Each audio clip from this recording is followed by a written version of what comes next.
वनकम वंदनम स्वागतम नमस्ते सत श्री अकाल अस्सलाम वालेकुम। हेलो दोस्तों, मैं आपकी प्रिय दोस्त प्रियंका सभी का स्वागत करती हूँ टाइम्स ऑफ यूपीएससी के चैनल पे। तो देखिए आज का जो डिस्कशन है डेट है 8 नवंबर, ठीक है, फ्राइडे है।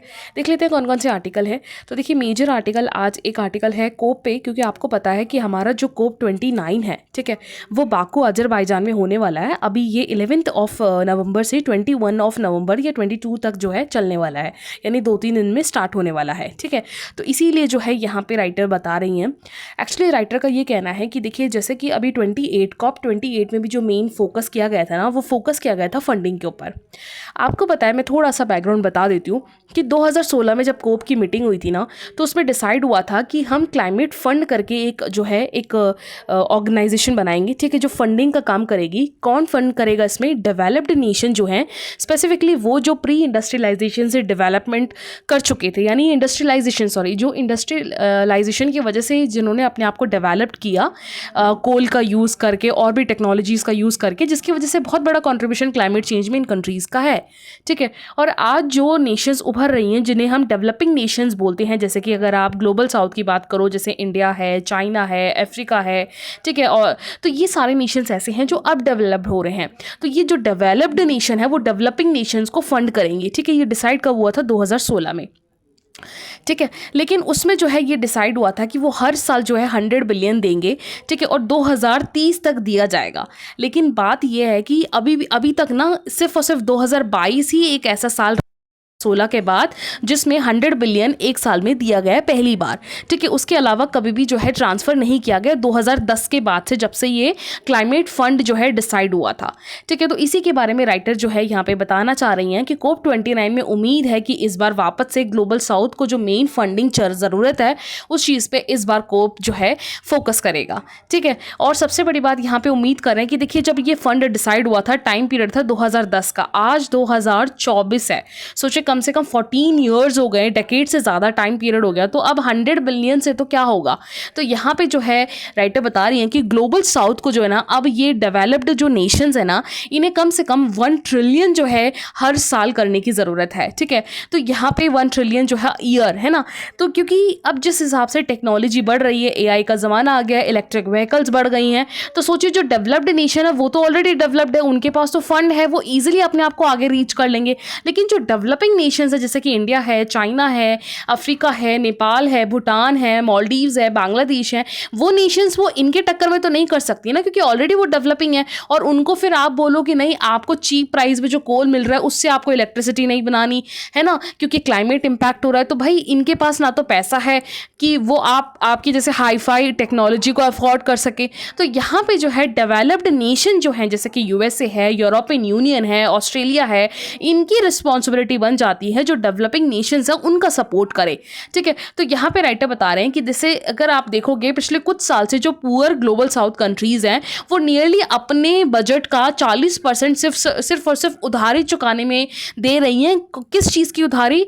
जो क्लीन एनर्जी की तरफ शिफ्ट होने की बात चल रही है। जैसे फॉर एग्जाम्पल सोलर अलायंस लगाना है, सोलर पैनल लगाना है हमें नॉन रिन्यूएबल एनर्जी की तरफ से, जैसे कि विंड एनर्जी है, ठीक है, टरबाइन वाले जो है कोल बेस्ड से ओरिजिनेट होने वाली इलेक्ट्रिसिटी से हमें शिफ्ट होके जो है नॉन रिन्यूएबल एनर्जी में शिफ्ट होने के लिए आपको सबसे ज़्यादा मेन चीज़ क्या चाहिए होता है? फंड, ठीक है। तो उसमें यहाँ पे राइटर ये बताना चाह रहे हैं कि डेवलपिंग कंट्री, स्पेसिफिकली जो पुअरेस्ट ग्लोबल कंट्रीज़ हैं, ठीक है, उन्हें बहुत ज़्यादा बर्डन पड़ रहा है, ठीक है।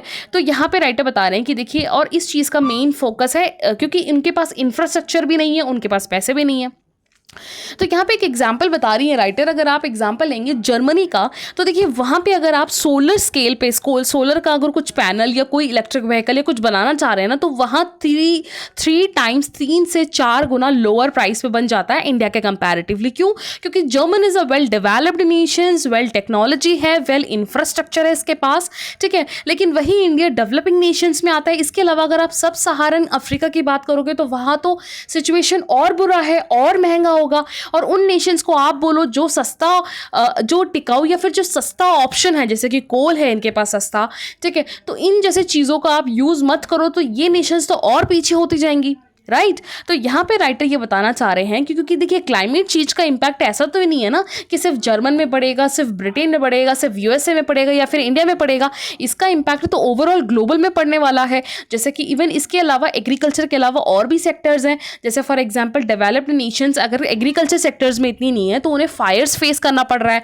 टोरेंशियल रेन्स हैं, हीट वेव्स हैं, वो तो फेस कर रही है ना, चाहे वो एग्रीकेरियन कंट्री ना हो। जैसे इंडिया जैसे तो एग्रीकेरियन तो जर्मन नहीं है ना, ब्रिटेन तो नहीं है कि वहाँ पे इतने ह्यूज नंबर पे 60% के आसपास लोग एग्रीकल्चर कर रहे हो।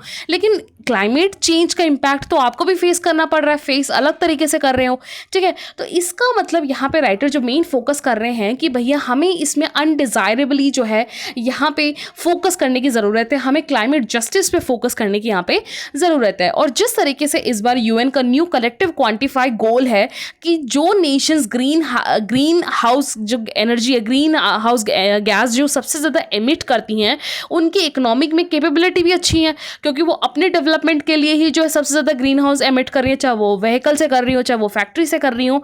तो उनसे एक्सपेक्ट किया जाएगा कि ग्लोबल क्लाइमेट का जो फंड है उस पर ज़्यादा से ज़्यादा अपना कॉन्ट्रीब्यूशन दें, ठीक है। और स्पेसिफिकली यहाँ पे जैसे इंडिया है, चाइना है, ये ऐसे नेशंस हैं जो ग्रो कर रहे हैं, ठीक है, इन्हें यहाँ पे सपोर्ट करने की ज़रूरत है, ठीक। और इसके अलावा यहाँ पे जैसे एक सॉल्यूशन बता रहे हैं, 2-3 सॉल्यूशन है। सबसे पहली बात जैसे सॉल्यूशन ये बताना चाह रहे हैं कि अगर आप मॉनेटरी ट्रम्प पे बात करना चाहते हो इनको हेल्प करने के लिए, तो मान लीजिए जैसे यहाँ पे कोई प्राइवेट प्लेयर्स हैं, मान लीजिए कोई जापान या जर्मन या फ्रांस या स्पेन या नॉर्वे, स्कैंडिनेवियन कंट्रीज जो वेल डेवलप्ड है, वहाँ से कोई इन्वेस्टर है जो इंडिया या चाइना जैसे नेशंस को सपोर्ट करना चाह रहा है, ठीक है। तो अब बात आ जाती है कि यहाँ पे प्राइवेट इन्वेस्टर यहाँ पे इन्वेस्ट कर रहा है 12 से 13% है ना एनुअल रिटर्न के बेसिस पे। और किन चीज़ों पे इन्वेस्ट कर रहा है कि इंडिया के जैसे मान लीजिए कि यहाँ पे इलेक्ट्रिसिटी ना अब सिर्फ सोलर एनर्जी से निकलना है, ठीक है, कोल का यूज़ नहीं किया जाएगा। तो यहाँ पे वो एक्सपेक्ट कर रहा है 12 से 13% मिले, ठीक है। तो इसके लिए भी कम से कम 8 से 10 साल लगेगा, ठीक है। अगर उसे ज़्यादा से ज़्यादा कम टाइम पे ज़्यादा रिटर्न चाहिए ना तो उसको हर साल कम से कम 17 से 18% इन्वेस्टमेंट करना पड़ेगा। दैट मीन्स राइटर ये कहना चाह रहे हैं कि कोई एक प्राइवेट प्लेयर अगर डेवलपिंग नेशंस में करना भी चाहेगा ना इन्वेस्टमेंट, तो वो अपना फ़ायदा तो देखेगा ना, क्योंकि देखिए आप कोई भी जो इन्वेस्टर है वो अपना सेफ साइड लेके चलेगा, ठीक है। तो हेल्प भी करनी है लेकिन उसे अपना प्रॉफिट भी बनाए रखना है। तो यहाँ पे राइटर बताना चाह रहे हैं कि यहाँ पे जो है डेवलप्ड नेशंस को थोड़ा रिस्क लेके लेना पड़ेगा, यहाँ पे उनके जो टैक्स रेट्स होते हैं उन्हें फेस करना पड़ेगा। इसके अलावा जो और भी मैकेनिज्म है जो एक डेवलपिंग नेशंस में होता है उन चीज़ों को फेस करने की यहाँ पे ज़रूरत पड़ेगी, ठीक है। अब जैसे अगर हम इंडिया की बात करें तो इंडिया बहुत ही एक अट्रैक्टिव इन्वेस्टर्स है फॉरेनर्स के लिए, क्योंकि काफ़ी हद तक इसने अपनी ईज़ ऑफ डूइंग में, अर्निंग्स में काफ़ी अच्छे खासे इन्वेस्टमेंट्स के लिए जो है काफ़ी अच्छा कंपनसेट जो है काफ़ी चेंजेस करे हैं, ठीक है। सेकेंड चीज़ जो है यहाँ पे जो राइटर बताना चाह रहे हैं, जो लोन्स क्लाइमेट चेंज के लिए आप देते हो, जो ग्रांट्स देते हो ना, वो प्राइवेट प्लेयर्स को थोड़ा और एक्सप्लोर करना होगा। जैसे सोलर के लिए, विंड सोलर हाइब्रिड के लिए, हाइड्रो पावर प्रोजेक्ट्स के लिए भी यहाँ पे जो है प्राइवेट प्लेयर्स को यहाँ पे आगे इन्वेस्टमेंट करने की ज़रूरत है इन नेशंस में, ठीक है। और क्योंकि देखिए आपको पता है कि इंडिया जो है एक बहुत बड़ा प्रोग्रेसिव नेशन है और धीरे धीरे अपनी न्यू टेक्नोलॉजी की तरफ वो शिफ्ट हो रहा है, तो यहाँ पे थोड़ा सा अपलिफ्टमेंट की ज़रूरत है। तो यहाँ पे राइटर जो बताना चाह रहे हैं कि जो डेवलप्ड नेशंस हैं इन्हें आगे अपनी फंडिंग्स को बढ़ानी होगी ताकि इन नेशंस को अपने इंफ्रास्ट्रक्चर्स में जो क्लाइमेट रेजिलिएंट जैसे इंफ्रास्ट्रक्चर है, सोलर है, इलेक्ट्रिक व्हीकल्स हैं, वो इनमें अपने आप को इन्वेस्ट कर पाएंगे। तो यहाँ पे राइटर ये उम्मीद कर रहे हैं कि हमारा जो अजरबैजान बाकू में जो मीटिंग होने वाली है COP29 में, ठीक है, उसमें इन सारी चीज़ों को जो है एड्रेस किया जाएगा, ठीक है। आई होप आपको ये समझ में आया होगा ओवरऑल आर्टिकल। नेक्स्ट आर्टिकल चलते हैं। देखिए ये आर्टिकल कल एक्चुअली हमने डिस्कस किया था, मैं एक बार रिव्यू दे देती हूँ, सेम पूरी स्टोरी है, और जिसको नहीं पता वो कल की वीडियो आप प्लीज़ एक बार देखिए। देखिए हमारा आर्टिकल 39B जो है DPSP है, वो ये बोलता है, इसके अंदर एक टर्म है प्रॉपर्टी का, 1 मिनट मैं बता देती हूँ, इसका है मटेरियल रिसोर्स ऑफ कम्युनिटी। यानी आर्टिकल 39B क्लॉज जो है, 39B क्लॉज ये राइट देता है हमारे स्टेट को, स्टेट दैट मीन्स हमारी जो सेंटर गवर्नमेंट है, स्टेट गवर्नमेंट है, हमारे जो लोकल बॉडीज़ हैं, उन्हें ये राइट्स हैं कि अगर उन्हें लगता है कि किसी प्राइवेट प्रॉपर्टीज़, कोई भी कम्युनिटी की प्रॉपर्टी है और वो ज़रूरत है देश के डेवलपमेंट के लिए तो वो ले सकती है, उन्हें कंपनसेट कर सकती है, ठीक है। तो ये मामला आया था देखिए, और इसी चीज़ को जो है, इस चीज़ के लिए पहले पता क्या है, ये अलाउ नहीं था। आपको पता है 1951 में तो जो कि प्रॉपर्टी राइट्स जो है, पहले आपका फंडामेंटल राइट्स था, उसे 300A के अंडर में डाला गया अमेंडमेंट करके, है ना। तो सेम वैसा ही जो है यहाँ पे अमेंडमेंट 1971 में जो है पार्लियामेंट लेके आई थी आर्टिकल 31C। और 31C क्या करता है, ये कहता है कि अगर गवर्नमेंट 39B क्लॉज के तहत अगर किसी भी प्राइवेट प्लेयर्स की, कोई भी हो सकता है, कोई भी, है ना, कोई भी XYZ पर्सन हो सकता है, उसका कोई लैंड है, उसकी कोई ज़मीन है, उसका कोई घर है, और गवर्नमेंट को लगता है कि वो जगह लेने से हमारा कोई डेवलपमेंट होगा, हमारे डेवलपमेंट के लिए है, तो वो ले सकता है। और ये किस चीज़ में लाया गया, आर्टिकल 31C। और ये बोला गया 31C के तहत कि अगर गवर्नमेंट अगर ऐसे ज़मीन को हड़पती है या लेती है, तो वो उनके आर्टिकल 19 या फिर उनका जो राइट टू इक्वालिटी आर्टिकल 14 का वॉयलेशन नहीं माना जाएगा। ये कब लेके आई सरकार, 1971 में लेके आई, ठीक है। उसके बाद बहुत बार जुडिशरी का जो है अलग अलग केस बैठा। 1992 का मैंने महाराष्ट्र का आपको कल बताया था कि 86 के आसपास क्या हुआ था कि महाराष्ट्र के अंडर में ना जो म्यूनसिपैलिटीज़ होती हैं, उसमें भी ये अलाउ कर दिया था स्टेट गवर्नमेंट ने कि अगर आपको लगता है कि कोई बिल्डिंग है, कोई लैंड है, और आपको लगता है कि आपके डेवलपमेंट के लिए वो चाहिए, तो आप वो प्रॉपर्टी ले सकते हो। वो किसी का भी हो सकता है, प्राइवेट किसी भी एंटिटीज़ का हो सकता है, और वो आपके आर्टिकल 14 और 19 का वॉयलेशन नहीं होगा। जिस चीज़ के खिलाफ पिटीशन फाइल करी गई थी, एक्चुअली ये केस ना 1992 का है, अब जाके फाइनल वर्डिक्ट 2024 में आने वाला है, ठीक है। ऑल्दो अभी भी वर्डिक्ट नहीं आया है, यहाँ पे राइटर ओवरऑल इसका क्रिटिसाइज कर रहे हैं, क्योंकि देखिए एक्चुअली यहाँ पे ना बहुत बार यहाँ पे टसल चल रहा है गवर्नमेंट का और कोर्ट जुडिशरी का, क्योंकि कोर्ट जो है यहाँ पे ये बोल रही है, क्योंकि अभी जो सुप्रीम कोर्ट का अभी वर्डिक्ट आया वो ये है कि भाई सीधी बात है कि अगर आप कोई भी प्राइवेट प्लेयर्स की अगर ज़मीन लेना चाह रहे हो, तो आप पहली बात तो ऐसा नहीं है कि किसी भी कुछ भी ज़मीन ले लोगे, ठीक है। तो पहली बात तो आपको स्पेसिफिकली क्लियर करना पड़ेगा कि जो प्रॉपर्टी है वो किस कंटेक्स्ट में लेना है, किस फॉर्म में लेना, उसका नेचर क्या होना चाहिए, ठीक है। और यहाँ पर ऐसा नहीं है कि आप मन चाहे किसी को भी ले सकते हो। तो यहाँ पर जो है अभी स्टे लगा दिया गया है 39B को, कि ऐसा नहीं है कि आप जो है स्टेट जो है वो अपने मन चाहे किसी भी प्राइवेट जो प्रॉपर्टी है उसको ले सकती है, ठीक है। तो यहाँ पे अब जुडिशरी का है फ़ायदा। अब फ़ायदा क्या जुडिशरी पे है ये कि अब टाइम टू टाइम क्या बताना चाह रही है, फाइनली क्या वर्डिक्ट इसका आएगा, ठीक है। तो ओवरऑल ये इसका केस था, ठीक है। प्रीलिम्स में आ सकता है, मेंस में भी डायरेक्ट तो नहीं आएगा, इनडायरेक्टली आप एग्जाम्पल के फॉर्म में इसको यूज़ कर सकते हो। नेक्स्ट आर्टिकल देखिए, ये AMU का वर्डिक्ट एक्चुअली क्या है, आज फ्राइडे है ना, तो आज सुप्रीम कोर्ट ये बताएगी। एक्चुअली मुद्दा ये है, जो अलीगढ़ मुस्लिम यूनिवर्सिटी है ना, AMU जिसको बोलते हैं, उसमें ये पिटीशन फाइल किया गया था कि क्या ये अपने आप को आर्टिकल 30 के तहत अपने आप को माइनॉरिटी रख सकती है क्या। अगर ये माइनॉरिटी है तो फिर इसका इंचार्ज कौन होगा, क्या इंचार्ज इसके जो माइनॉरिटीज़ हैं, that means particularly Muslim community के लोग ही इसके जो प्रिंसिपल्स हैं, हेड सेक्रेटरी हैं, वो क्या वो यही होंगे, या गवर्नमेंट डिसाइड करेगी, क्योंकि अगर माइनॉरिटीज़ है तो इसकी फंडिंग गवर्नमेंट करेगी, तो क्या गवर्नमेंट डिसाइड करेगा इसके हेड कौन है। तो इस चीज़ पे जो है केस फाइल हुआ है, और ऑल्दो यहाँ पे देखिए हिस्ट्री पूरी है, लेकिन इसका फाइनल वर्डिक्ट आ जाएगा। तो आई होप कल जो है सुबह इस पे पूरा आर्टिकल आएगा, तो हम इन दोनों को कंबाइन करके कल डिस्कस करेंगे इसका, ठीक है। और इसके अलावा नेक्स्ट आर्टिकल देखिए, यहाँ पे एक आर्टिकल है छोटा सा एयरशिप्स के बारे में। देखिए एक्चुअली ये एयरशिप ना हीलियम गैस से चलता था, ठीक है। जैसे आज हम एयर फ्लाइट यूज़ करते हैं ना, वैसे एयरशिप्स होती हैं उस समय, ठीक है, जो पानी और पानी में भी ऊपर फ्लाइट की तरह ही काम कर सकता है। हीलियम से गैस से चलता था ये, ऑल्दो लेकिन ये 20 सेंचुरीज़ में इसको जो है ड्रॉप आउट कर दिया ज़्यादा, क्योंकि बहुत एडवांस टेक्नोलॉजीज़ आने लग गई थी, ठीक है, ठीक है। लेकिन ये काफ़ी ज़्यादा लाइट होता है, एयरक्राफ्ट से भी काफ़ी लाइट होता है, और ये हीलियम बलून की तरह होता है, ठीक है। तो यहाँ पे अब बात ये एक्चुअली चल रही है कि जिस तरीके से हम अभी क्लाइमेट चेंज से गुजर रहे हैं, एक ऐसा लग रहा है कि हमें इलेक्ट्रिक व्हीकल की तरफ शिफ्ट हो जाना चाहिए, हमें जो है नए नए टेक्नोलॉजी को यूज़ करना चाहिए। तो उस कंटेक्स्ट में ऐसा लग रहा है कि ये एयरशिप जो है एक बहुत बड़ा प्रोमिनेंट का काम करे, ठीक है। तो इसी के लिए ये आर्टिकल था, तो बस यही है। बाकी नेक्स्ट आर्टिकल देखिए, सोलर अलायंस टॉक के बारे में है। एक्चुअली इंटरनेशनल सोलर अलायंस में ओवरऑल देखिए आपको बताया कि 2015 में जब पेरिस में क्लाइमेट समिट हुआ था, तो उसी समय ये जो है इंटरनेशनल सोलर अलायंस का एक गठन उभर कर आया, ठीक है। काफ़ी सारे नेशंस हैं इसमें। अगर आप प्रेजेंटली अगर आप बात करोगे तो ये एक इंटरनेशनल ऑर्गेनाइजेशन है जिसमें कम से कम 110 से ज़्यादा मेंबर कंट्रीज़ हैं, ठीक है।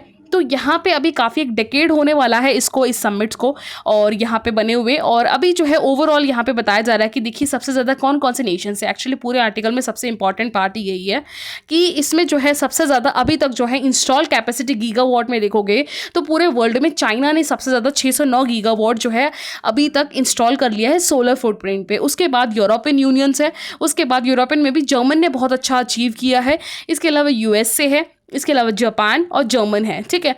और यहाँ पे इधर देखोगे तो यहाँ पे इंडिया है, ब्राज़ील है, ऑस्ट्रेलिया, इटली और जापान है, सॉरी स्पेन है। अब सोचिए चाइना कहाँ 600 और कहाँ 72 है ना, तो इंडिया को अभी बहुत आगे आना है। इसके अलावा अगर हम बात करें कि टोटल इंस्टॉल कैपेसिटी और एनुअल इंस्टॉलेशन की बात करें गीगावाट में, तो जहां 2014 में सिर्फ और सिर्फ टोटल इंस्टॉल की कैपेसिटी 180 गीगावाट थी, आज वो चीज़ बढ़ गई कम से कम 14,000 मतलब 1418.9 गीगावाट हो गई है। और हर साल हर एनुअल इंस्टॉलेशन गीगावाट जहां से 40 गीगावाट के आसपास थी वो अब 345 गीगावाट हो चुकी है। दैट मीन्स काफ़ी जो है अमाउंट में, ठीक है, ये इंक्रीज़ हो चुका है। तो यहाँ पे ये पूरा रिपोर्ट है, इसमें याद रखना ये मेंस के लिए बहुत ज़्यादा इंपॉर्टेंट है। और ये कंट्रीज़ आप जो है मेजर याद कर सकते हो। ऑर्गेनाइजेशन में 110 मेंबर्स हैं, इंडिया मेंबर है, ठीक है। तो यहाँ पे ओवरऑल इसके अलावा एक बात आ जाती है कि देखिए यहाँ पे चैलेंजेस क्या है, तो राइटर यहाँ पे चैलेंजेस बता रहे हैं कि एक तो देखिए इन्वेस्टमेंट की बात है, क्योंकि क्या होता है कि इंटरनेशनल सोलर अलायंस में ना एक तो ये न्यू टेक्नोलॉजी, ऐसा नहीं है कि पहले कभी था, ठीक है। तो 2015 के बाद से ये अटेंशन में आया ग्लोबली। तो न्यू टेक्नोलॉजी की वजह से ज़्यादा एडवांसमेंट या फॉरेन की बहुत बड़ी बड़ी कंपनी इसमें इन्वेस्टमेंट नहीं कर रही है। और सबसे बड़ी बात है हर फॉरेन कंपनी जो है यहाँ पे एक पॉलिसी, एक अच्छा फेवरेबल इन्वायरमेंट चाहती है जब वो किसी पर्टिकुलर नेशन में आके इन्वेस्टमेंट करती है। मान लीजिए कोई कंपनी है XYZ और उसको इंडिया में आके सोलर पैनल पे इन्वेस्टमेंट करना है, तो ऑब्वियसली उसके लिए वो चाहेगी ना कि इंडिया में जो है उसके लिए टैक्स रेट हो गया, लैंड के इश्यूज़ हो गए, EIA का हो गया, इसके अलावा और भी जो नॉर्म्स होते हैं पोल्यूशंस के या और भी जो रेगुलेशंस होंगे वो काफ़ी ईजिली इसको क्लियरेंस मिल जाए, ठीक है। तो ये सारी चीज़ें होना बहुत ज़्यादा ज़रूरी है यहाँ पे। और अगर आप बात करोगे तो ये बहुत ही अच्छा, जैसे अभी अगर बात करोगे तो यहाँ पे बताया जा रहा है कि इंटरनेशनल सोलर अलायंस आने वाले 2030 तक अपने आप को 1000 गीगावाट तक जो है ये बढ़ा लेगा, ठीक है। और सबसे बड़ी बात हम बात करें कि सोलर अलायंस इतना मैटर क्यों करता है, क्योंकि देखिए अगर आप देखोगे ना it is a fastest growing renewable energy sources, क्योंकि ये जो है अपने लिमिटेशन से बियॉन्ड जाके रिजल्ट देती है।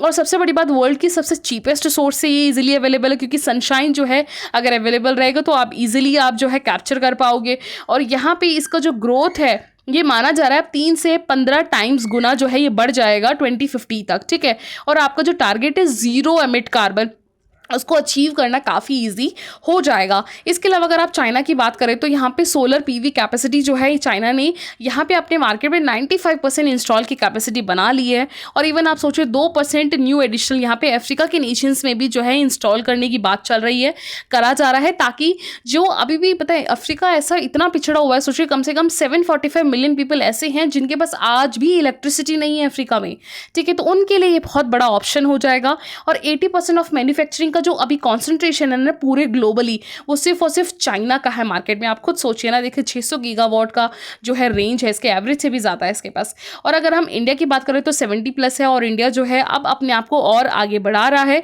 इसको सपोर्ट की ज़रूरत है इंटर गवर्नमेंटल ऑर्गेनाइजेशन होने के नाते। और अभी इसका जो हेड क्वार्टर है, इंटरनेशनल सोलर अलायंस का हेड क्वार्टर, वो हमारे ही इंडिया में है, गुड़गांव में है, ठीक है। तो यहाँ पे अभी जो है कोशिश की जा रही है इसको और बढ़ाया जाए, इस पर और इन्वेस्टमेंट होने की ज़रूरत है। यहाँ पे ministry of new energy renewable energy ने भी इस पे फोकस किया है, ठीक है। ऑल तो यहाँ पे गवर्नमेंट भी जो है काम करना चाह रही है, ठीक है। तो ओवरऑल ये आर्टिकल था, तो थैंक यू।